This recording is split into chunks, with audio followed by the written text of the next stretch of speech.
大家好，歡迎又翻到嚟賽馬投資頻道。咁啊，聽日星期日咧就沙田咧又有賽事啦嚇。咁啊，差唔多季尾㗎啦，踏入6月啦。咁啊，仲有應該係10人次賽事就完㗎啦。咁啊，聽日咧就沙田咧就採用個 C 跑道嘅。咁啊，全日咧就安排咗10場㗎。咁啊，3鐵6環賽咧都冇累積獎金嘅。咁睇下馬會唔會動用個基金啦？就講翻咧，就啱啱上一期啦，就6月4號嘅谷草賽事啦。咁我哋嗰個付費頻道咧，就嗰日提供嗰兩個馬房啦，就叫啲會員留意嘅。咁啊，分別咧就阿蔡啦，同埋呢個希斯。咁啊，兩個馬房咧表現都麻麻地嘅咋。咁啊，兩個馬房都出馬都唔少嘅。阿蔡咧簡直咧就係一隻胚都冇㗎，全日交白卷嘅。咁啊，可能都係出嚟操下啲馬咁啦嚇，有個馬可咁樣。咁另外咧就阿希斯咧嗰日就攞咗一個 win 2個 pay 嘅啫，咁啊都係成績都係強出人意㗎啦。咁啊風雲冇事啦，終於今季咧打開呢個勝利之門啦，咁啊熱到緊要嘅。咁另外咧就兩隻 pay 咧就係尾場啦，就兩隻馬咧就跑入嗰個平頭第3嘅，好有心得同埋人和家興嘅。咁啊仲有一隻全熱門啦，嗰隻天外迎天咧就一動都冇啊，翻到嚟都係唔夠2倍嘅馬。咁啊嗰日嘅表現咧就真係失色少少啦。咁啊最近一場咁啊即係60對54阿蔡60場，希斯就54場啦。咁嗰日嘅練馬師王咧就方卡柏攞咗啦，咁啊好冷嘅方卡柏練馬師王賠率抄飛嗰時咧接近成35倍嘅。咁啊佢攞咗兩個 win 咧就一條 Q 一個位置。咁啊兩隻 win 分別咧就春風萬里啦，亦都打開今季嘅勝利之門啦。咁另外咧就太怡穩繼續有馬贏啦。咁啊兩隻 win，咁另外咧就川河首區咧就出擊啦，咁啊跑咗個 Q 腳，另外信心星跑咗第3，咁啊攞咗個練馬師王㗎。咁此外咧，我哋提供咗2匹嘅深水導贏位置啦，俾啲會員嘅，包括第3場嘅10號飛王，咁啊跑唔出嘅。咁啊騎師就所謂話呢隻馬可能個場地有影響啦黏黏地都係落緊雨嘅。咁另外咧就第7場嘅2號包裝創新，咁啊繼續跑翻個 Q 腳。咁啊都算好分我覺得呢隻馬即係位置都有成30幾蚊咁至於嗰日咧，我哋2條分析片啦，有一場係中咗嘅就係第3場啦。呢場咧有紅利同埋一隻星火燎原啦，喺個4隻範圍馬裏邊㗎，黃色格仔。咁啊穿咗條 Q，咁啊條 Q 派160幾蚊㗎。咁我覺得條 Q 都算幾好分㗎。咁啊，另外一場咧就第6場啦，就做唔到啦。咁啊，頭馬有啦，風雲冇事，咁但係其他馬咧跑唔出㗎。咁至於講啦 AI 模型咧，嗰咧就提供咗9場賽事嘅，咁啊都中咗4條 Q、4條單 T、1條4連環㗎，4 Q、4 T、1條4連環。咁啊條大懶4連環咧，我哋個 AI 咧都捉到嘅咁啊就係第5場啦，頭先講嗰隻天外迎天熱到1.0位置㗎獨贏都唔夠2倍嘅，咁啊跑到冇得影。咁而我哋 AI 咧嗰5隻馬咧，我哋都冇佢份㗎咁呢個咧就係 AI 大數據嗰個威力啦。咁一隻1點幾倍嘅 win 咧，我哋都冇擺喺5隻馬範圍嘅，咁都中埋條4連環啦。咁啊頭馬咧就金晉升啦，臨尾落飛啦，為第一隻咁跑第2嗰隻咧就係智勝攻略，咁啊7號。跑第3嗰隻咧就勇威神駒，跑第4嗰隻運來勇士㗎。咁我哋5隻馬裏邊咧有4隻馬都中咗，咁啊4連環咧派咗出嚟啦，5801蚊㗎，4連環5801蚊。咁啊單 T 都派你1199蚊啦，條 Q 咧派352蚊嘅。咁啊，成日都咁講㗎啦。咁我哋呢個 AI 咧，純粹要個賠率咧去分析馬匹嘅，咁啊唔關呢個實力馬嘅事情咁樣。咁啊懶又中意又中啦，基本上咁啊即係唔一定話中熱門㗎。咁有時啲熱門咧，我哋睇到嗰啲數據咧唔對路咧，我哋都冇都冇擺喺呢個5隻範圍馬裏邊㗎。咁啊天外迎天咧係最佳例子嚟㗎。咁都唔止一次㗎啦，我哋試過啲熱門咧，即係睇完之後咧都唔好對版㗎。咁另一場中 QT 咧就係第3場㗎，咁啊有紅利啦。咁啊贏咗啦！咁另外咧就跑第2嗰隻咧就11號嘅星火燎原啦，條 Q 啊穿咗條出嚟就168個幾嘅。咁你單 T 都中埋㗎啦。咁跑第3嗰隻皇帝英明咁啊 T 啊派到459蚊。咁另一場咧就 QT 都中嘅，就係呢個第8場㗎。呢場就381,650啦。咁啊頭馬咧嗰隻咧就係馬路啦，呢隻冷門其實咧就臨場落得飛㗎。未開跑前咧都成10幾倍嘅，咁後尾跑完之後得7點幾倍嘅啫。咁啊順利再冧莊贏馬啦。咁另外跑第2嗰隻智勝名區啦、智勇名區啦YouTube 我都推介呢匹馬俾大家㗎。咁條 Q 出咗嚟咧就係245個半245個半。咁啊單 T 中埋啦，因為跑第3咧2號信心星啊，咁啊上一次問題馬，咁啊換咗黃志雲跑咗第3，咁啊單 T 派608蚊啦，我覺得條單 T 都幾好分㗎。咁啊去到尾場啦，咁呢場咧中翻條 QT 啊，條 Q 咧就跑呢個係太怡穩啦，下方嗰個全日都搏殺㗎啦。咁另外咧11號顏色之王啦，中咗條 Q。咁另外單 T 中啦，因為咧就人和家興咧就跑翻個平頭第3，咁同扣女嗰隻好有心得㗎。咁所以咧單 T 有2條嘅，咁我哋中咗呢條單 T 啊，咁啊7、12、11嘅嚇。所以而家咧大數據時代啦，咁啊如果你唔參考啲賠率數據咧，其實都好難喺即係職場裏邊咧揀到一啲心水嘅冷門㗎嚇。咁啊，我哋呢個數據咧都已經滾存咗1300幾場賽事㗎啦，由前季開始一路用一個賠率嘅數據咧滾存下來㗎啦。咁咧就職場咧，我哋會提供5匹啦嚇，即係睇入完啲賠率之後咧，就邊啲賠率唔對版嗰啲會刪除咗佢㗎。有時熱門都會刪除咗㗎，咁啊唔關實力事㗎，咁啊純粹係個賠率。咁啊，我哋咧就季尾啦嚇，咁我哋都會推出一個咧就試玩價嘅。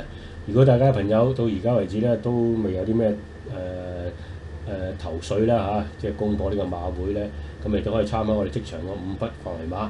咁啊3次賽事咧，我哋收翻150蚊啊，3次賽事收翻150蚊。咁啊係季尾階段嘅啫，過咗季尾咧就冇咗呢個優惠㗎啦啊！咁啊要即係參加我哋一個全年嘅會員計劃，咁啊包括咗我哋嗰個賽馬資料庫啦，咁啊段速表啦，咁同埋咧我哋有個 Zoom 嘅服務啦，咁同埋包括我哋個職場範圍馬嘅，咁個費用咧，咁我哋而家就季尾階段咧，我哋就暫時咧仲係收翻1000蚊。咁但係如果過咗今季咧，就下季開始咧，可能我哋個收費都會調整㗎。如果有興趣嘅，你都可以季尾之前咧參加我哋呢個年費計劃，或者試玩我哋呢個3次嘅職場範圍馬。咁如果大家有興趣嘅，你都係加 WhatsApp。咁我電話咧係903248808。咁啊頭先都唔記得讚啲會員咧，禮拜3咧有啲會員咧都中6環彩啊！咁啊呢個其中一位，咁啊佢就買咗2蚊注啦，800幾蚊落注，咁啊收咗6800幾蚊㗎，咁啊頭關咧揀咗3隻啦，咁啊農民邊影川河首區，咁啊第2關咧就勇威神區啦、金進星啦，其實都中咗4條㗎啦，已經安慰獎咁樣計，咁啊風雲武士啦中咗啦嚇，包裝創新呢就過埋啦，咁跟住咧就春風萬里啦，咁啊馬路啊信心馬路啦又過埋啦嚇，咁啊另外咧就顏色之王啊，咁呢個應該中咗4條啊，咁呢度收咗6800幾蚊啊，咁喺度恭喜呢位會員先。咁呢個另外一位會員咧亦都中6環彩嘅，咁佢係2蚊注落咗400幾蚊，咁啊收咗3400幾蚊㗎。咁呢個另外一位會員咧就中 Win 啦嚇，尾場買咗隻太怡穩2嚿水。咁另外咧就連贏或者中啦，咁啊太怡穩做膽啦，拖2隻嘅啫。顏色之王同埋人和家興啊。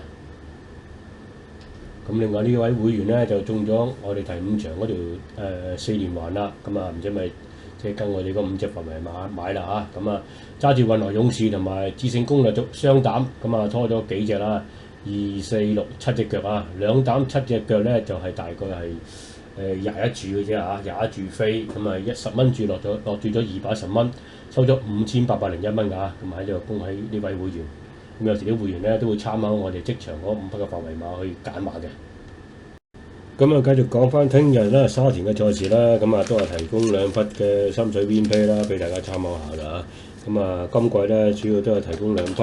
咁啊，如果大家下一季咧有啲咩意見咧，都可以留言區裏邊留言俾我哋，咁睇下我哋會唔會即係有其他方式去提供俾大家啦。咁或者有啲朋友喜歡咧，就賽事分析啊，或者係連人位啊，咁都可以留言區度咧，即係寫低，咁我哋可以參考下。咁下一季應該係改變啦，定係繼續提供2匹嘅 win play 俾大家嘅嚇。咁啊上一期咧提供嗰隻智勝名區啦，都貨到翻嚟直路咧，俾馬路過咗啊。咁啊跑翻第2，咁啊即係輸 win 中批啦嚇，或者 Q 膽啦都 OK 嘅嚇。咁另一隻咧就飛黃咧，個場地可能受影響都唔定啊。咁啊都唔緊要啦，啲馬都好後生嘅啫，仲有機會再進步嘅。咁啊今日咧就推介2匹心水嘅 win play 啦，俾大家參考下。咁我揀第2場嘅呢場咧就係4班嘅千二啊。咁啊幅圖見到啊，大家見到啊，方頭馬就呢隻手到齊來。咁啊今期咧我就介紹呢匹手到齊來俾大家參考下。咁啊點樣揀呢匹馬咧？聽緊同大家解釋下。呢場馬咧就先睇睇個步速形勢啦。馬會都預計呢場中等步速嘅。咁啊手到齊來咧上一鋪咧喺呢個路程咧就跑到第二啊，輸俾隻火悟空嘅，即係姚本輝嘅初出馬。咁啊賽後之後加咗2磅啦。咁啊原裝配搭都係奧爾文跑翻㗎啦。咁今次排個檔咧冇上一次咁好啦，上一場2檔，今次8檔。咁但係咧馬會都預計咧佢自己速度咧都可以埋到嚟㗎。咁啊另外跟住第二陣嘅馬有天天有福啦，同埋呢隻杜月橋啊。杜月橋咧就係呢隻廖康銘嘅初出馬，咁啊成為呢場嘅大熱門嚟㗎。咁啊可能咧潘頓神貨咧就喺度摸住啦，咁啊比較重視啲。咁啊試閘咧可能仲有啲睇頭啦，變咗呢場嘅大熱門啦。佢會跟住隻手到齊來嘅。咁另外咧就同德威咧就會守住呢個位置啦，舊尾後啦，呢隻馬開始嚟緊㗎啦，大家不妨可以留意下，隻馬開始有啲走勢㗎上一場。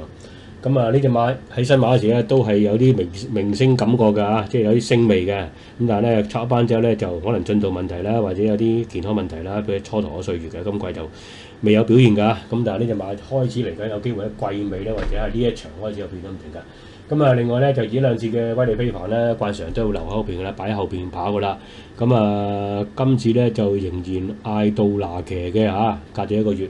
咁啊，呢啲係比較被動型嘅馬啦。咁啊，揀呢隻手到齊來咧，主要第一樣呢隻馬咧會第一會放喺前邊啦。咁啊，聽日個跑道咧都係啲C 跑道咧，都利於一啲擺喺前邊，即係守好位或者放頭嘅馬着數啲嘅。咁由於呢個彎咧比較闊啲啦、急啲啦，所以好多馬咧就會掟咗出一邊啦。咁啊，通常咧就守喺內欄嗰啲馬咧會着數啲，即係喺內檔咧可以穿到上嚟㗎。即係塞車嘅機會咧就同 A 跑道唔同啦。A 跑道咧如果慢步速咧好大機會咧啲內欄馬咧會塞車嘅。咁呢隻馬咧就今次咧就轉嚟 C 跑道啦，覺得喺轉彎嘅位嗰度咧，其實呢啲馬咧可以換到氣㗎。咁啊上一場咧開始隻馬嚟緊啦，咁啊好後生嘅呢隻馬3歲嘅咋嚇，咁即係sorry啊，唔係3歲嘅咋嚇，呢隻5歲馬嘅已經嚇，5歲馬。咁啊有隻澳門馬㗎，咁啊過嚟香港呢邊㗎，咁啊當然啦就未贏啦，喺澳門都跑好多㗎啦嚇，咁啊進步空間應該唔係咁大，咁但係咧計馬咧呢隻馬應該咧喺呢場咧都佔咗少少先機㗎。咁呢隻咧好大嘅馬嚇，1190幾磅嘅而家嚇，就擺前邊。咁啊上一場咧睇翻佢嗰個分段時間咧都幾出色下㗎嚇，就683場次嚇。咁啊你見佢咧就擺喺前邊啦，奧爾文。咁啊沿途咧守到第3位啦，入直路咧就透出咗，但係俾人追過咗咁解啊。咁嗰場咧場地咧就好地偏快嘅，咁啊本身頭馬做嘅時間咧1分09秒01，比本身時間咧快咗3線㗎。佢自己做咧都係1分09秒09嘅啫嚇。咁啊你見佢最後嗰800米咧，其實都做緊22秒零嘅啫，22秒24、22秒98。咁如果末段800米都做到啲咁嘅分段時間咧，擺喺前面咧都唔算㗎啦，唔算太差㗎啦。即係好多馬唔係可以即係擺喺前面咧，仲可以做到咁嘅分段時間。咁啊後邊過去咧，其實你起碼都要快過呢800米嗰個22秒零嘅時間咧，先可以過到佢。所以唔係好多馬會過到嘅。只要隻馬咧個 form 咧仲 keep 到咧，佢今次擺喺前邊咧，亦有機會咧繼續入嚟嘅。我覺得佢有機會咧就坐位望贏嘅。咁而家咧佢又唔係大滿啦，我覺得都值得搏下嘅。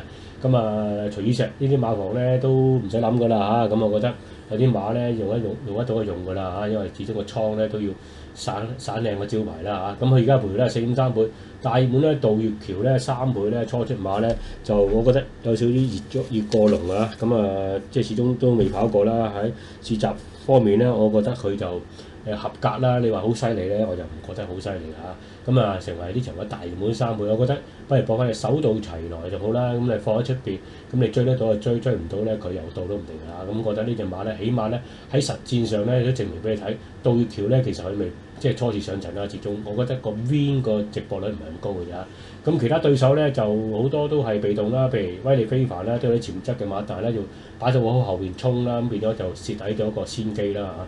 就我覺得隻手到齊來啦，有4.3倍咧，個直播率都唔錯嘅。咁第一匹馬推介呢匹，咁至於第二匹馬咧推介尾場嘅，咁亦都係1200啦。呢組咧就會高翻少少啦。咁啊首先見到個賠率啦，大滿咧就呢隻小鳥天堂啦，2出2勝。咁啊4班贏咗2場㗎啦，咁啊今次咧上嚟3班，咁就咧磅輕好多啦。上次133磅，今次124磅，所以佔盡晒所有磅位啊，或者係呢啲側身分子嘅優勢啦嚇，咁講。上一場咧就留後跑，咁啊一衝而過，彈得個幾馬位贏咗海南寶嘅，海南寶都已經今季交出頭馬啦，咁所以嗰場個績都唔係太差嘅。咁啊前一次咧初次上陣咧擺喺前面都放翻嚟，咁呢隻馬咧所以知道個空間都幾大啊，即係放頭贏得，後上都贏你哋嘅，咁變咗個潛力都幾高下。咁今次咧就升班，咁啊減咗咧大約係9磅啦，133跌到124磅。咁啊減9磅之後咧，可唔可以繼續咧就喺3班攻破咧？咁啊成為一場咧2.4倍嘅大滿啦，亦都過分。咁啊佢排咗個5檔，咁啊檔位都冇乜所謂喺啫嘛。咁睇下今次咧就會係留後跑啊，定係放頭跑咧？咁啊都唔係好清楚啊。咁呢場咧我推介咧就係呢隻魅影歌飛俾大家參考下㗎，5.9倍嘅呢隻馬。咁啊上一場咧就上嚟3班啦，就已經即刻跑第2啦，輸俾隻龍之輝。咁龍之輝其實係一隻3班好有潛力嘅馬嚟㗎。咁啊即係個健康好翻少少就已經交咗頭馬啦。咁啊輸俾一個短馬頭嘅，咁上一場都都緊要啦。呢隻魅影歌飛1.9倍啫。咁今次咧就加咗3磅啊，咁啊繼續喺呢個3班跑啦。咁啊就原裝配搭艾兆麗騎，佢排咗6檔，咁即係其實喺隻小鳥天堂嘅外側一個位。咁我覺得呢隻馬咧，佢都會跑法咧都會比較明顯啲，就係會跟前啦。咁啊，同隻小鳥天堂，你都要估下佢究竟係留後定跟前？呢隻馬一定會跟前㗎啦。咁啊，睇翻呢場嗰個捕捉形勢先，第10場啊。咁就預計咧就勁進先鋒啦，呢隻慣常咧跑前都跟前㗎啦。上一場咧已經有起色㗎啦。咁啊，亦都我喺我自己條片都推介佢嘅。咁啊29倍，咁啊翻嚟咧。緊跑第4嘅咋，輸個零馬位，咁啊隻馬咧就繼續有少少即係有少少進步啊今次啊，但係咧就12檔，咁啊都會預計咧喺12檔吸埋嚟咧就放頭啊，咁啊魅影歌飛因為排中檔咧，所以會跟前啦，咁啊另外隻營造組裝連續贏咗2場㗎啦，咁啊今次咧已經加到135磅頂磅，都會跟住喺內檔啦，跟住隻勁進先鋒，咁啊小鳥天堂咧馬會預計咧會跟住喺中游位置喎，因為可能排個中檔啦，會跟住隻魅影歌飛後邊啊。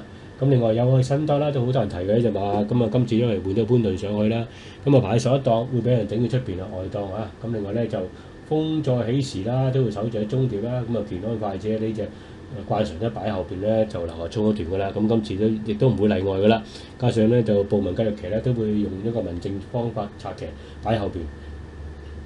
咁其實咧就點解揀魅影歌飛咧，唔揀嘅小鳥天堂咧？其實呢啲側身馬咧，大家都鬥進度嘅啫。咁啊，大家都3歲仔，咁啊，但係咧，如果計賠率嚟講咧，我覺得隻魅影歌飛咧更加值得搏㗎。咁啊，佢第一個方法咧就係一定要擺喺前邊啦，加上咧就上一場啦，睇呢個分段時間啦，魅影歌飛啊，起碼3班啦已經上過名㗎啦。咁啊，小鳥天堂仲要估下嚇，3班究竟上唔上到名？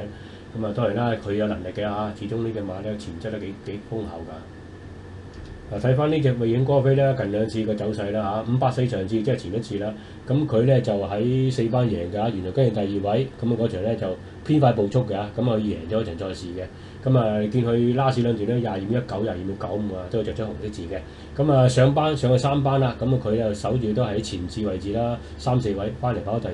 咁嗰場咧就慢步速嘅嚇，咁啊前面2段咧就你見佢都係着咗藍色字啦，咁啊後邊一段咧22.73，咁啊比前面咧就快咗0.37線嘅。咁啊翻嚟咧就時間慢嘅嚇，1分09秒3頭馬。咁啊，佢1分09秒33嘅啫，咁比咗時間咧慢咗大概2寸幾。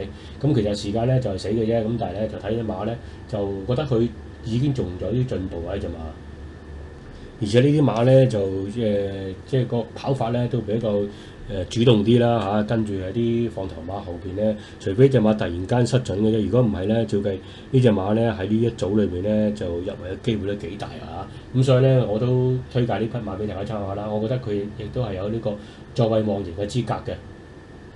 咁如果有6倍咧，我覺得個賠率合理㗎，呢個賠率啊。咁如果聽日即係熱到去3倍樓下咧，就大家考慮下啦嚇。我覺得佢應該係唔會熱過隻小鳥天堂嘅。咁同埋一隻咧就潘頓嘅啫，有個新德啦，我諗聽日都唔會咁冷㗎啦，19倍啊。咁今日咧就推介呢2匹馬俾大家抽下啦。咁我重複我個選擇。咁啊，我揀咗咧就係第2場嘅3號啊，手到齊來。咁同埋咧就尾場啊呢隻姚本輝嘅馬魅影歌飛係呢只係10號㗎，咁啊大家咧都可以買少少邊飛過下關啊！咁啊今日咧就同大家分享到呢度為止啦。咁啊如果喜歡我哋嘅頻道嘅，記得撳一撳正個掣啦，撳埋個鐘仔。咁啊如果有新片上咧，你要第一時間會收到通知㗎啦。如果喜歡條片嘅，俾個 like 我哋或者share 出去。咁啊你哋嘅支持就係我哋嘅動力啊！咁啊多謝大家收睇。